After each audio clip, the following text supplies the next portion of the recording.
So in this video I'm going to show you how to use the edit mesh option. We can use the edit walks-up pre-app scan option if you want to modify the pre-app or the walks-up. But this example I'm going to use the edit mesh, so we have the freedom to modify whatever we want. In this example we will modify the pre-app because we have the entire model and we want to just keep the denture. So as you can see, I have three options: select straight through, select only surface, select by clicking on surface. Select straight through, if I select one part, as you can see I'm selecting the back of the model, so I'm selecting through. Select by clicking none, I am deselecting. Select only surface, I'm selecting only the surface but not the back of the model.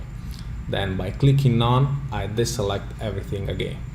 Select by clicking on surface, I'm selecting the entire mesh, and I can do that with the upper, lower, gingiva marker.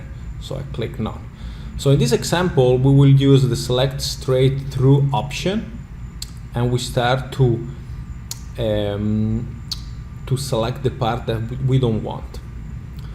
So let's say right now I select a part by mistake and I want to deselect it. So by clicking shift and selecting this area, as you can see I'm just deselect that part. So I want to delete the yellow part, and I want to just go all around here and deselect select all of the area and delete it because we don't want it. We want to just keep the denture. You know, you can zoom in, zoom out, and edit your mesh as you want. Okay, we have as well the option close hole, but you know we don't want to use it right now. It's just closing the hole. Okay, so it's pretty easy.